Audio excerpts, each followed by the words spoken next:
And just when you think things can't get any worse, Camp Rock 2. If you saw my first review of Camp Rock, you know I thought it was a real piece of shit, but it was kinda so bad, it's good, and it was just a piece of shit. But you know what, it made me laugh how bad it was. This one is definitely on the same level, if not more, but what little shred of naivete the first film had is totally erased here. And it's parading around like it has the most soul and humanity, and it has none of that, absolutely none of that.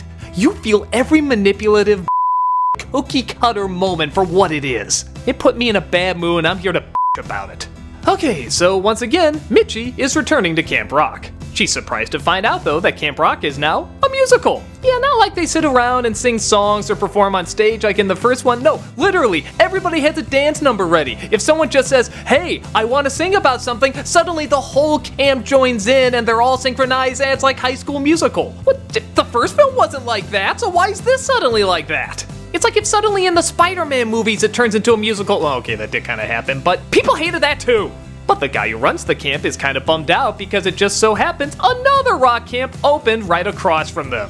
Camp Star, run by his ex-band member that he threw out because he just didn't make it about the music, man. And now he's vowing to destroy Camp Rock at all costs. How do I know this? Because he literally announces it to the entire camp. Camp Star, founded not so coincidentally by my out-to-destroy-me former bandmate, Axel Turner. Who does that? Who's friggin' awkward enough to tell their entire camp this? But to literally sweeten the deal, they parachute s'mores on the crowd, leading to probably my favorite line. Graham crackers! Why does that make me laugh so much? It's just so clueless and lifeless. Graham crackers! That's everybody's bland performance in one uninterested line. Graham crackers! Camp Star invites Camp Rock over to a bonfire, which I swear is run by the brother of the guy who ran Cobra Kai, and randomly asks someone if they want to perform. Mitchie says yes, does one of many bland songs, and, big shock, they show them up with all these expensive dance numbers and, hey, offers the Camp Rock counselors on the spot to join their team, to which of course, they all go over. If there are any Camp Rock counselors or staff who'd like to make the switch, I'd be more than willing to double your salary. Yeah, it's this kind of movie, guys. Even the blonde girl who's the villain in the first one that they became friends with at the end, she goes over there. Didn't I call it? When there's no repercussions, this just repeats itself. This means, oh no, Camp Rock has to be canceled because they have no counselors. But of course, Mitchie, her friends, and naturally the Jonas Brothers all come together to be counselors. But being a counselor is hard as they all contribute their one personality trait of being clumsy. Yeah, nobody else has any other personality traits, it's just clumsiness. Ooh, I relate to them now. But when Camp Rock goes over to challenge Camp Star, Master Cobra Kai says, why don't we televise the whole thing?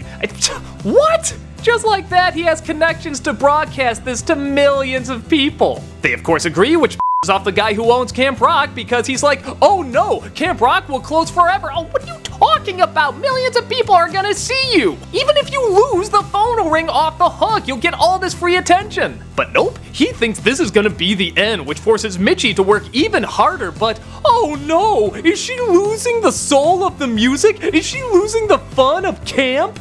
Camp Star has the money and moves, but do they have the love? Do they have the genuine human spirit? No, and neither do you, you corporate piece of shit. I'm sorry, this really pisses me off. When Disney and the Jonas Brothers are saying you gotta be more authentic, you gotta be more real, and they just go into this song sequence with all the auto-tuning and nothing about it feels authentic, it feels manipulative and is that even a word? I don't care, I'm making it a word, it's Even Mitchie, in the first film I said I could see her actually kind of being a good actress. She had kind of this awkward smile that looked a little geeky, but it was still kind of charming. Here, that smile never goes away. If anything, they like perfected it, and it's on her face 24/7. I just want to rip that little smile off, I see it so much. She seems like a robot. They all seem like robots. None of them seem like actual people.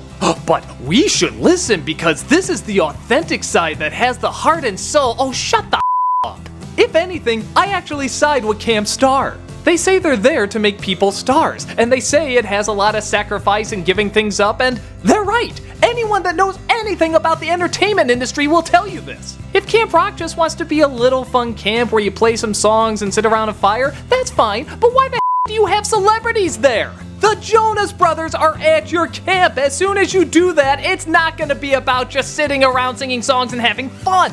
And maybe it would come across better if the people seem like real people, but not one iota of them ever does. The only actress who sometimes seems genuine is the daughter of Cobra Kai. Yeah, they do a stupid Romeo and Juliet thing with star-crossed lovers on each camp, and to her credit, when she talks, she sounds like an actual human being. You don't see metaphorical charts and graphs all around her saying, hey, this'll hit a certain demographic, or you gotta have this funny thing happen because numbers indicate this is where this stuff happens. She sells it like an actual person. Everyone else sounds bland, forced, and forgettable. Even the songs, this is a musical and like 90% of them are entirely pointless. You could have cut them and not miss a thing. I don't know why this movie me off more than the last one. I mean, the last one was really bad too, but something about this one just saying that it understands like real art, real poetry, the real human condition, and it so clearly doesn't. I feel like naive kids are gonna look at this and say, I understand what it means to be an artist, I understand being a musician, I understand the sacrifice and being real. No, you don't. And neither does this movie. It doesn't even get a hint of it. Both art and entertainment should be taken seriously, and if you're saying you're a movie that understands both, and this is your understanding of it? Then you're clearly showing your corporate strings being pulled.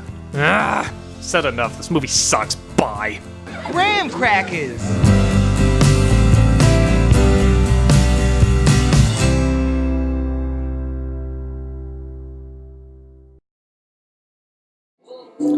So anyway, I just wanted to butt in here for a bit. Hang on.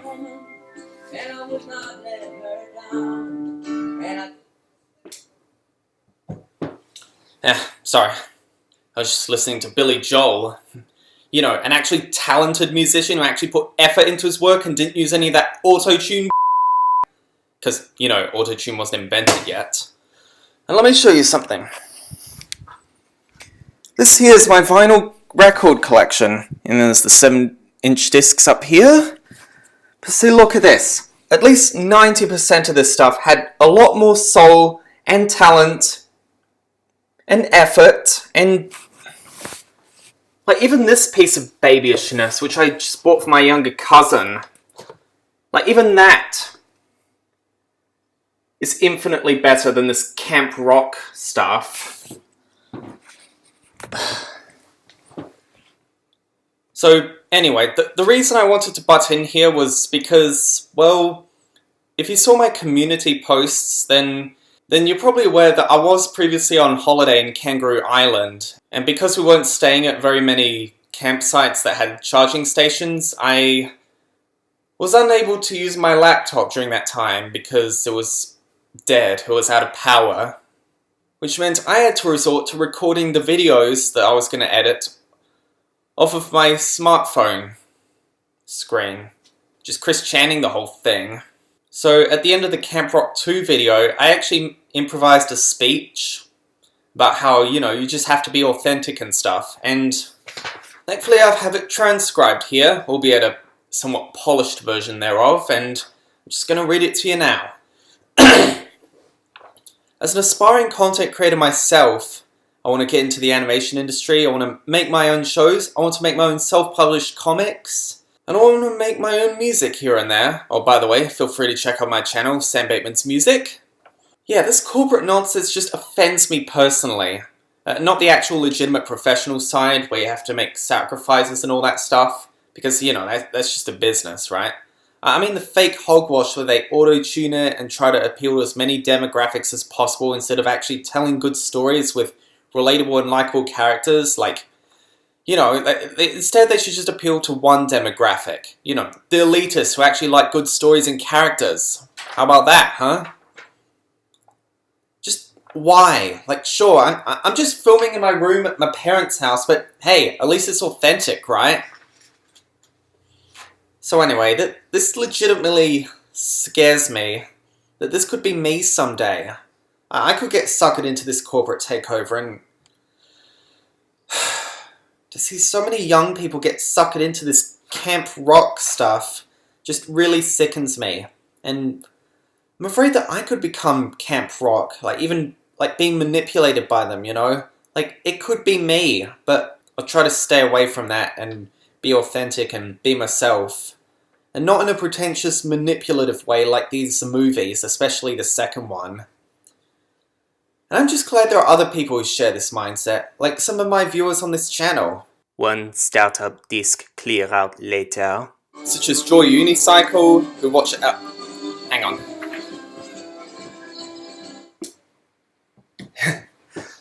Oh look, it's a different day, I'm wearing a different t-shirt, and I was even listening to a different record. Great continuity! So anyway, let's pick up where we left off. So yeah, I'm glad there are other people who share this mindset, such as my viewers on this channel, especially Joy Unicycle. If you've seen some of her comments on my videos. She's been watching my channel and subscribing to my videos for quite a while now, and I don't know if she still watches my censored edits or not, but I'm sure she gets it if her comments are any indication. Especially on last year's Disneycember with the direct-to-video sequels, which I actually freaking liked as a kid for some reason. Probably because the first 2 movie I was introduced to was Toy Story 2, and it was freaking fantastic, so naturally I just assumed that all 2 movies, as I called them at the time, were like that. So thank you for all the support, my fellow subscribers, and if any of you want to get into any particular industry, whether it be music, film, or I don't know, some sort of vocational trade like carpentry or whatever, just try to be you as much as possible. Like, be authentic, you know, try to make it about the music, man, but in a good way. And so, with that all done and said, graham crackers! Hey, it's a lot funnier when I said it. Well, so anyway, yeah, that just about does it for this little end segment, and should be a little taste of what's to come for next review. And with that done and said, this is Sam the Censorship Guy, signing off.